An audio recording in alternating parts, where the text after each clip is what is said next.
Jimmy Fallon speechless when Meryl Streep suddenly falls silent after hearing this familiar voice that night on the Tonight Show stage. Meryl Streep stopped speaking mid-sentence. Not at the end of a thought. Not after a pause. Mid-word. Her mouth stayed open for a half-second before her hand rose slowly to her chest. And for the first time in 40 years of interviews, Meryl Streep had nothing left to say. Jimmy Fallon looked at her, then looked at the audience, then looked back at her, and the 300 people in that studio held their breath as one. It was a Tuesday evening in October 2024. The Tonight Show had been on the air for decades. But the segment producer later said she had worked in television for 19 years and had never seen anything like what happened that night. The control room still talks about it. Meryl Streep had come to promote her new film, something light, something celebratory. She had arrived in a midnight blue dress that moved like water when she walked, and she took her seat the way she always did, unhurried, gracious, every bit the woman who had spent a lifetime making other people feel seen. The audience had driven in from Connecticut, from New Jersey, from as far as Philadelphia. They had waited in line since noon. They were here for her warmth, for her humor, for the stories she told with her hands. The interview was going beautifully. Jimmy was loose and funny. Meryl laughed the way she always laughed, fully, without performance. Everything was right. Everything was flowing. Then the producer in the booth pressed a single button. Not loud, not staged, just a voice. A woman's voice, old now, slightly breathless, coming through the studio speakers with the particular softness of a recording made on a cheap microphone in a small room somewhere. Not trained, not polished. Just a voice that had once, a very long time ago, taught a girl in Connecticut how to breathe before she spoke. Meryl Streep froze. Jimmy noticed it first in her hands. They had been resting loosely in her lap, but now her fingers were pressing together, knuckle by knuckle, the way a person holds onto something invisible. Her head tilted the way a person's head tilts when they are trying to hear something through years and years of distance. Her eyes went wide, not with surprise, but with the specific expression of someone recognizing a sound they had believed they would never hear again. The entire studio froze. The band stopped. Not because anyone told them to. Questlove stood up slowly from his drum kit, his sticks held loosely at his sides. The director did not cut to commercial. The cameraman closest to the stage did not cut away. Someone in the third row whispered something to the person beside her, and then no one whispered anything at all. A single word from Meryl Streep, barely above a whisper, but caught perfectly by her microphone. Eleanor, 300 people held their breath. Jimmy Fallon did not move. He looked at her the way you look at someone standing at the edge of something vast. To understand what happened next, you need to understand what happened in 1973. Meryl Streep wasn't always Meryl Streep, icon and legend. In September of 1973, she was 24 years old and not yet sure she was allowed to want the things she wanted. She had graduated from Yale School of Drama the previous spring, with a degree she had earned ferociously and a talent her professors described in terms that embarrassed her. She had come back to Bernardsville, New Jersey for the summer to work at a small repertory theater, a converted church hall that seated maybe 200 on a good night, with a stage that slanted slightly to the left and a lighting board that ran hot in August and cold in October. She was not yet famous. She was not yet anything except a young woman with a voice that did not yet know what it was capable of. Eleanor Marsh was 53 years old and had been teaching voice and diction at Bernardsville High School for 26 years. She had never acted professionally. She had never wanted to.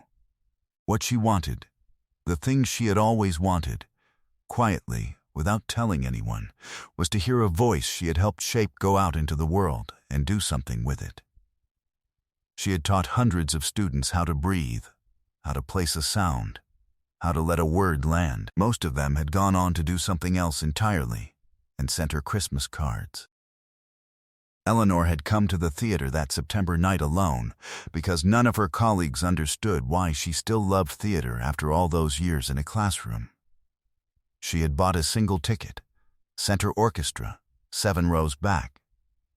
She had brought a small notebook. The production was a 2-act drama about a woman returning to a childhood home. Meryl played the daughter. It was not a large role, but 3 minutes into the second act, Meryl delivered a single monologue, 4 paragraphs, no props, nothing but the stage and her own breathing, and Eleanor Marsh put down her pen and did not write another word. After the performance, she waited by the stage door. She was not the type to wait by stage doors. She waited anyway. "You breathe before you speak," Eleanor told her when the crowd had thinned. "Most actors forget to do that. You do it naturally. Do you know you do that?" Meryl looked at her. "My high school teacher told me to." "Which teacher?" "I don't remember her name. But I remember the feeling. They talked for 2 hours on the steps of that converted church hall. Eleanor had brought sheet music, a vocal exercise she had developed over 30 years of teaching. A 5-line sequence she gave only to students she believed had something she could not name precisely, but recognized immediately. She pulled it from her notebook and held it out. "I want you to have this," Eleanor said.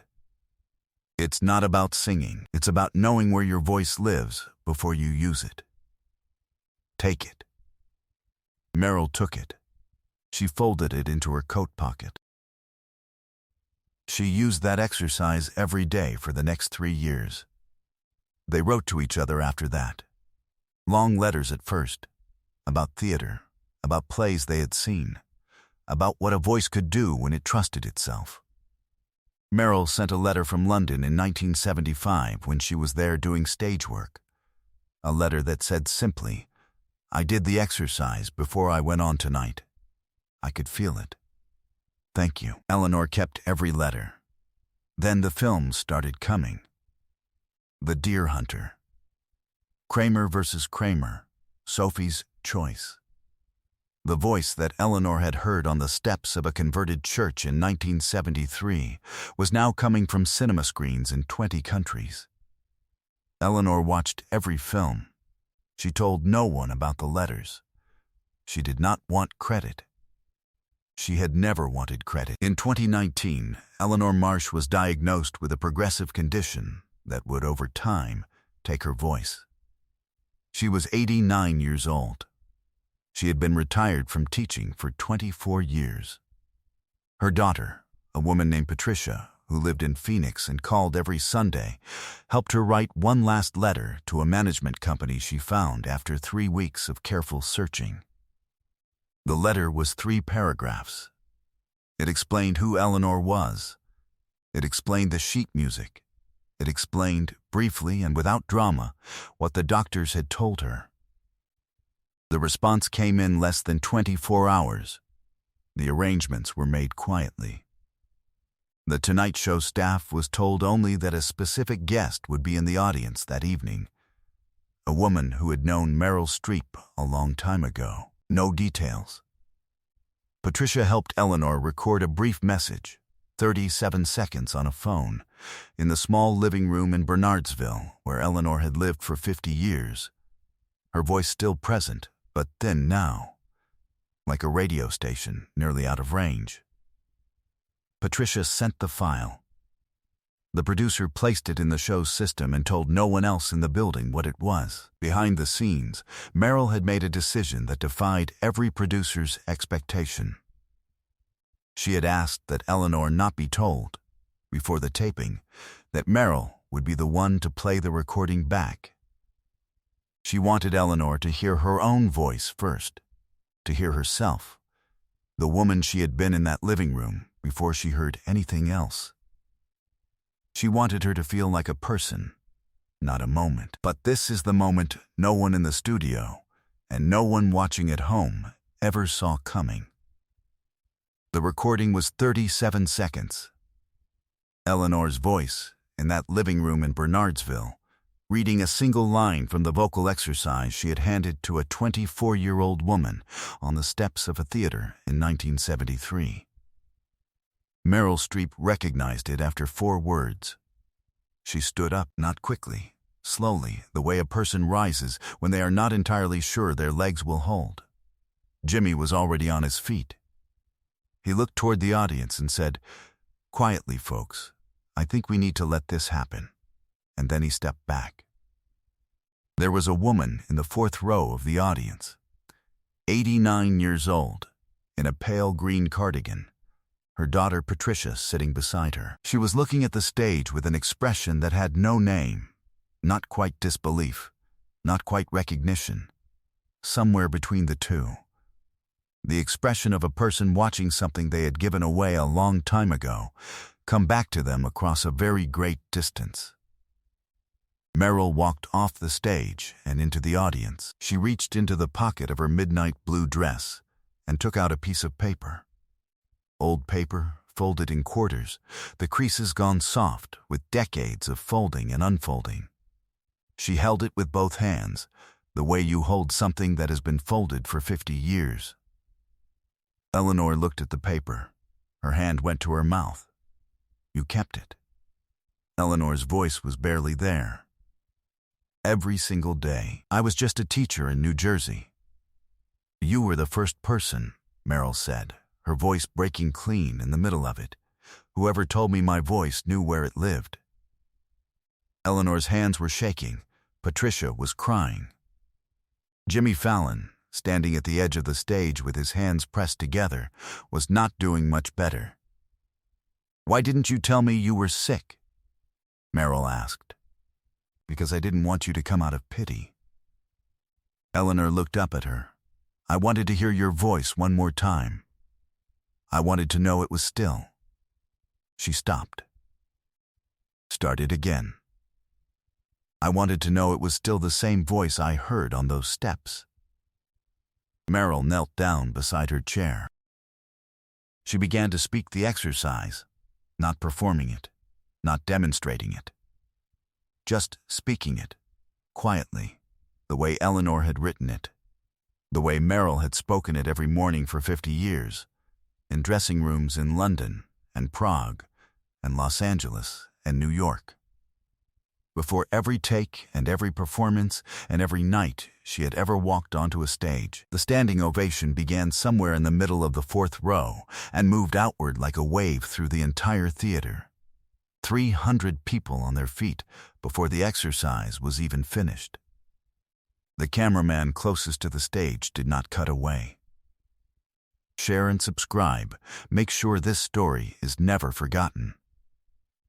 Eleanor Marsh passed away 11 weeks later, on a Thursday morning in January, in the same house in Bernardsville where she had lived for 50 years. Meryl Streep sat in the 4th row at the memorial service in a plain charcoal coat next to Patricia. She did not speak. She did not perform.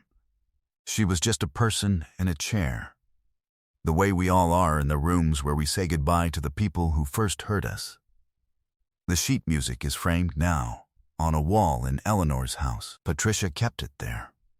She says people sometimes ask what it is, and she tells them. Just an exercise, 5 lines, nothing complicated. But some voices wait a lifetime to find their way back to the hands that first set them free.